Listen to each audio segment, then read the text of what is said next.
Time for another sequel discussion, I guess. Okay, today I will be discussing 1997 Swan Princess 2 Escape from Castle Mountain. So, this is obviously the sequel to the original Swan Princess movie that came out a little bit earlier in the 90s. This is the first of the two sequels that I will be discussing. I will also be discussing Mystery of the Castle. Or whatever the heck that one was, Mystery of something or other, as well. But I will not be discussing the computer animated sequels that they have for it, where it's, Derek and Odette have a daughter and such. Not that I have anything against them, I've just never seen them, so I don't have like this big nostalgia thing of like, oh yeah, I really like that series, so I really want to talk about all of those. So, not so much. Again, I don't know if they're good or bad, but not something high on my priority list of things that I want to watch. So, premise of the movie. So, this movie is taking place 1 year after the events of the previous movie. So it is time for Derek and Odette's first anniversary. We get kind of the setup of Derek and Odette have moved into Rothbart's old castle, which has been kind of redubbed Swan Lake, and they have been spending the past year like fixing it up for Derek and Odette to live in. And so we see a lot of that. We also see, as was seen at the end of the first movie, that Bridget, who is the one who had the older lady who had worked for Rothbart in the first movie, now works for Derek and Odette. Assumedly, they gave her a second chance or something. And she clearly cares about them, and they treat her much better than Rothbart did. So, she's there. And we have this funny scene where Odette and her are trying to set the table for Derek and Odette's anniversary dinner, and it doesn't go well. Stuff is not being set up properly. But Odette is just being very patient with Bridget. We also find out that, of course, there is, Derek is, trying to deal with all of the, not the rules, but all of the expectations of being, the prince of this area and setting up a new, like, area for the kingdom. Not exactly sure what's going on here, because by a technicality, since they are married, they should be able to rule over both Derek's kingdom and, Odette's kingdom from, where she was with her father, because that was the initial plan between the two of them to join the two kingdoms. So I don't know exactly what's going on there. But, reasons getting thrown in there for that. So what ends up happening is, unfortunately, we kind of have like the henchman for the bad guy in this movie. We'll get to the bad guy in a little bit, but the henchman's name is Knuckles, and he is out setting traps to try to get Derek, and then he sets one of the fields on fire to get Derek out of the castle. And of course, Derek is running after, heading out to go and try to, catch the guy because Puffin saw him. And of course, we have Speed, Puffin, and Jean Bob are of course still there. And Derek can talk to them.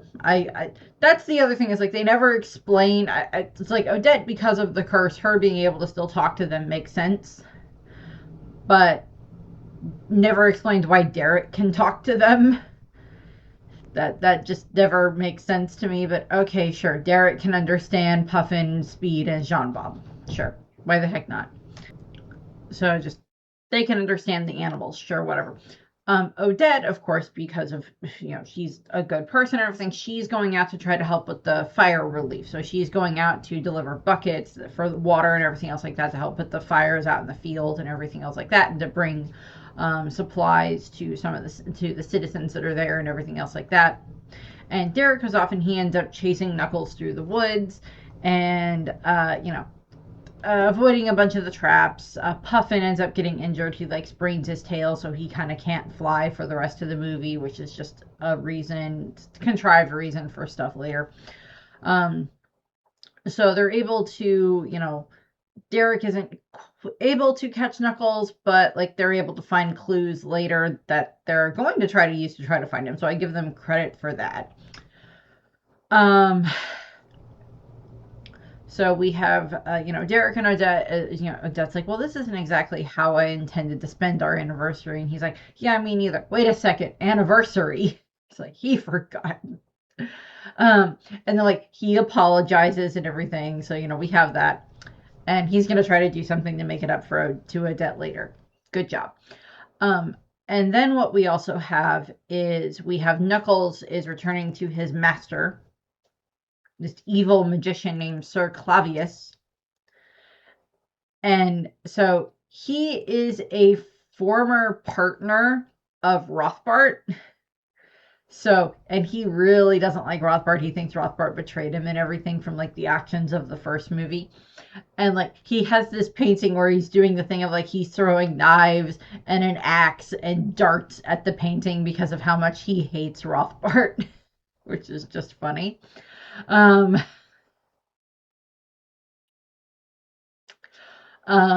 Given the fact that the villain in the third movie is also a former acquaintance of Rothbart, is like, how many acquaintances did this man have?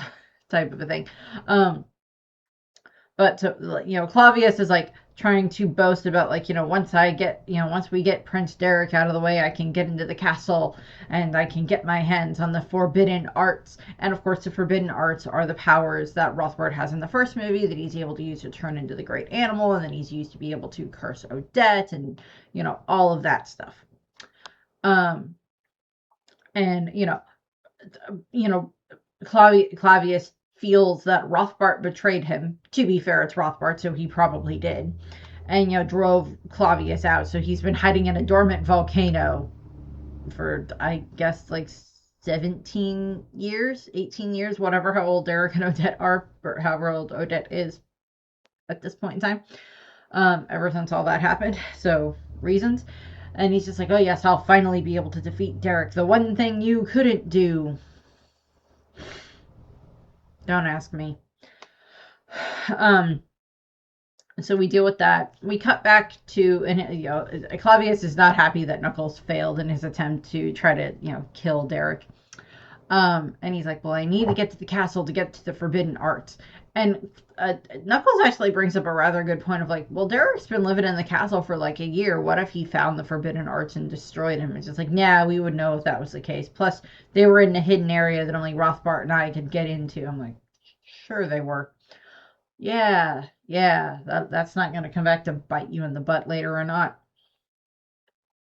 So we get to the next day, and of course, Derek is trying to make things up to Odette by having a nice picnic for them, in order to make up for the fact that he missed for forgetting the anniversary. So he's trying to make up for it and everything else like that.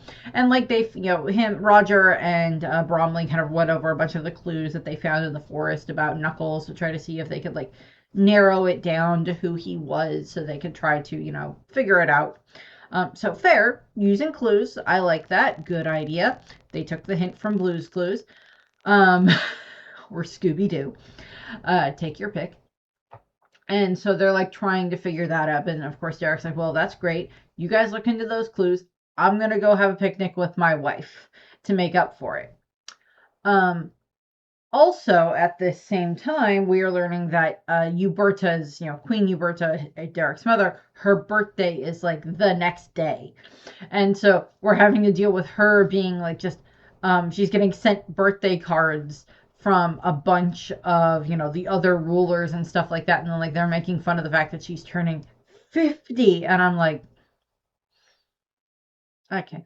But, just women age, and to be quite honest, any woman back in like Swan Princess times, like whatever 1400s, 1500s range, whatever range it's supposed to be in, that the story is taking place, any woman who managed to survive childbirth was a miracle.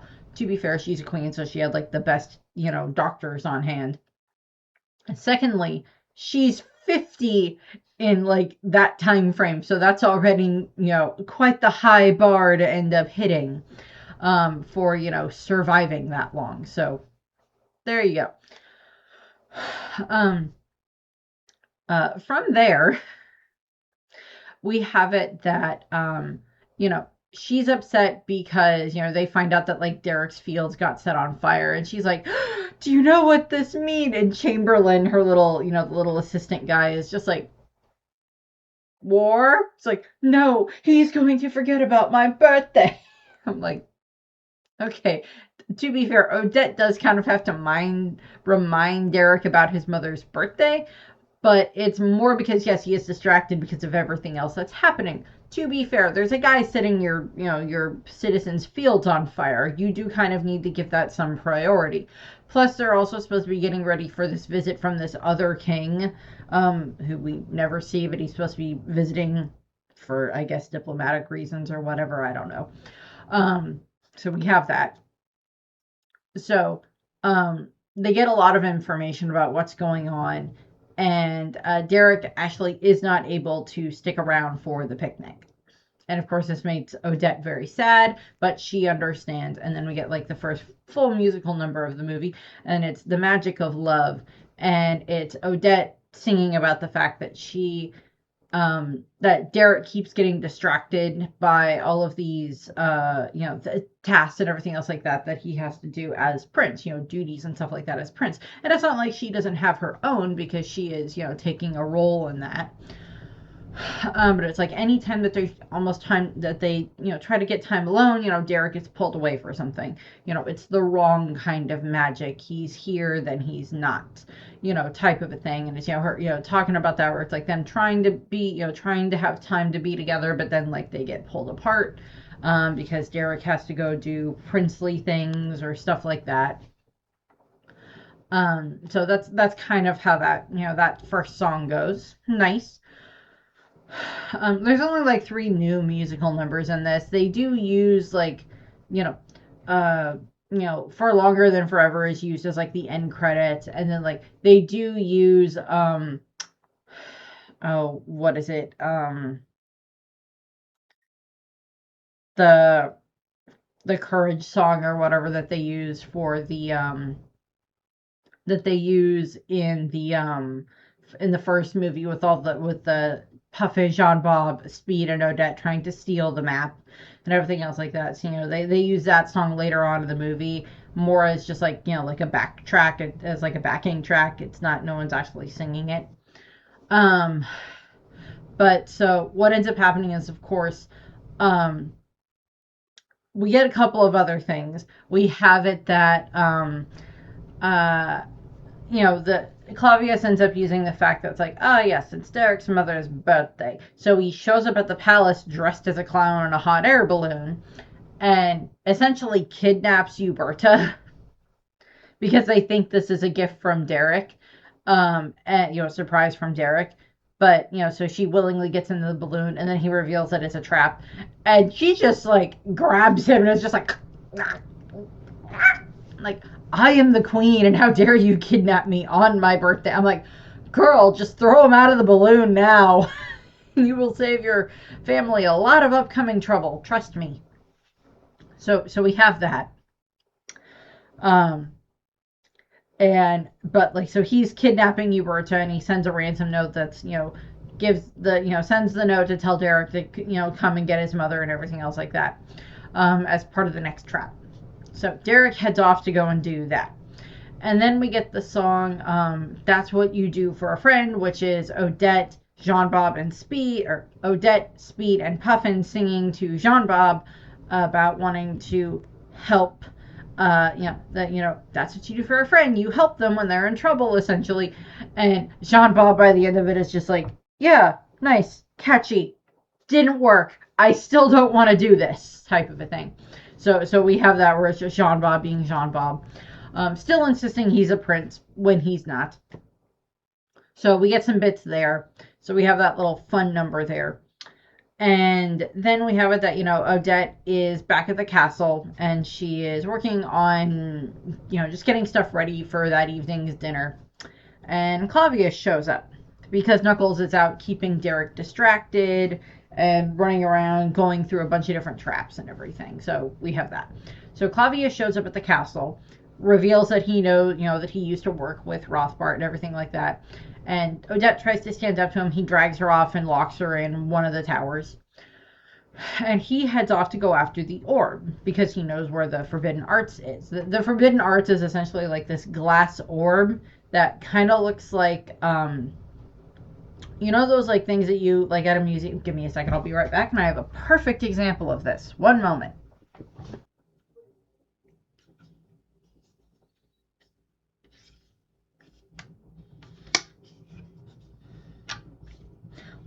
Well, I was hoping this still works, but I don't think it does. So essentially, and we'll see this in a second, the Forbidden Arts essentially kind of looks like this, except it's just like a full glass orb. And whenever someone touches it, it kind of like sparks up with like life inside of it. This is supposed to be one of the orbs that like you put your hands on it and like it kind of like sends out little bits of electricity around to like connect to your hand type of a thing. But I thought this thing still had power and it doesn't. So, oh well. Or at the very least, it's not set up properly and I just haven't used it long enough. Oh, Chip, are you back? Are you back? You want up on the bed? Up. He's a Chip. So that's essentially what the Forbidden Arts looks like, is a crystal ball type thing. So what ends up happening is actually the animals, along with Bridget, end up making their way through the castle first, just, with like Clavius on their heels, unbeknownst to him. And they are making their way through, and because Bridget knows where it is. And they're making their way through the castle, and they get to hidden passages and stuff like that into the catacombs and stuff like that. And of course, there's like a trap, a hidden door, and they have to figure out where the door is, and blah blah blah blah blah. Find the right stone that you gotta push, and they get through that, and they get the orb, and they get away from where Clavius is, and they get up to the tower, and they need to figure out how to get a message to Derek. And Puffin's like, well, if I could fly, then we'd be in good shape. And Odette like looks at Bridget. So they have to get Odette out of the tower. If they have to at least unlock the tower. And essentially they use Jean Bob as a lockpick, unfortunately for him, which is just funny, but it works. And then Odette looks at Bridget and it's just like, you have to turn me into a swan. You have to use the magic to turn me into a swan so I can go and protect Derek, so I can go and warn Derek about what's going on. And I mean, Bridget does. She doesn't want to, because like Bridget likes Derek and Odette. She doesn't want to do that to them. She doesn't want to like curse Odette to possibly be a swan forever again, as Rothbard had done before. So, but she does. They turn Odette into a swan. She flies out the window and she heads off. That's when Clavius shows up, and we get this chase through the castle of Bridget and Jean Bob and Speed and Puffin running through the castle with the orb, and Clavius chasing them. And it's just like, we can't let the orb break or everything's going to get destroyed type of a thing. So it's like running around like that. And there's like a lot of sports references going on here. And it's very much a callback to in the first movie where they're running through the castle from Bridget. Trying to get the map. No Fear, that's the name of the song. I knew I'd get it eventually. No Fear, where they're running through the castle and everything else like that. So it's a callback to that, with like that playing in the background, with like all four of them working together to keep the orb away from Clavius. Unfortunately, stuff ends up happening, and eventually Puffin, Jean Bob, and Speed end up getting caught in like the cellar / waterlogged area where he had kept where Rothbart kept Bromley in the first movie, where he was trapped there. And they get there, and then Clavius forces Bridget to get them to bring up the orb. Is threatening her in order to do it, and then she gets dumped in there. Clavius gets the orb, is escaping. Via Jean Bob, they're able to like climb out and get back out, and they get where the three of them, all three animals, are hanging on to a rope at the bottom of the hot air balloon as it's flying away. And John Bob at one point, Puffin's like, it's no fear. And then John Bob's like, that's it. Runs up and starts strangling Puffin, which I'm like, yeah, no, I get it. I get it. So that's what's going on there. While that is happening, Derek is, overcomes most of Knuckles' traps as he's like running through the forest and everything else like that. Unfortunately, he ends up falling into a pit of quicksand. Um, and that's, of course, generally not good. Falls into a vat of quicksand, tries to get Knuckles to help him. Knuckles doesn't, runs off. Odette in Swan form has shown up, and she sees that Derek has fallen into the quicksand. She grabs one of the vines off of one of the trees and dives into the quicksand. And very similar to the scene in Princess Bride, with the vine, is able to help pull, Derek is able to then pull himself and Swan form Odette out of the quicksand. And he's like so relieved to see her, confused as to why she's a swan again, but relieved to see her. And she's like, yeah, I know, I'm a swan again. Yeah. We got to go and stop, Clavius and everything. So they're heading off toward, Castle Mountain, the volcano mountain where Clavius lives.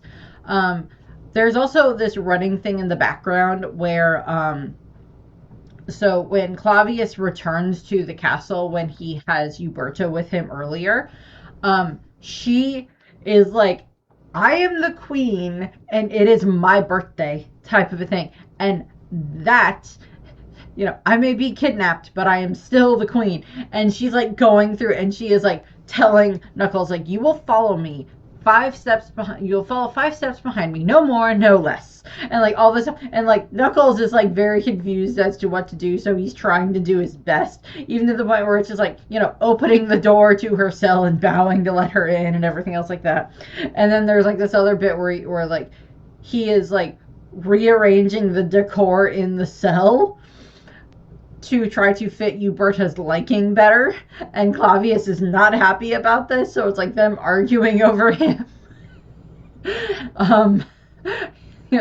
Clavius and Uberta arguing over Knuckles before Clavius sends Knuckles out.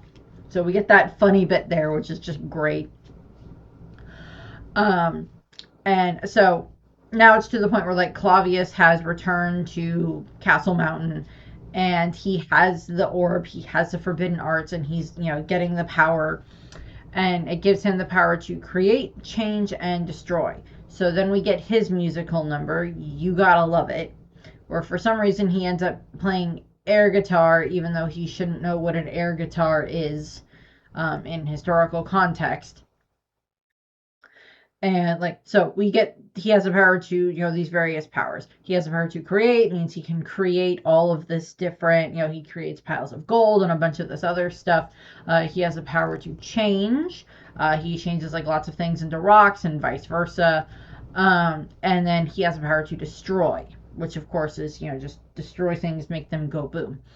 And I would assume that the power to change is more the power that we saw Rothbart utilizing a lot more, with changing himself into the great animal and changing Odette into the swan in regards to setting up that curse, is I assume where a lot of that lands.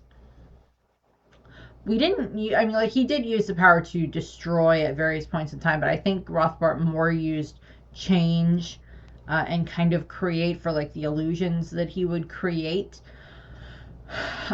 So there's that.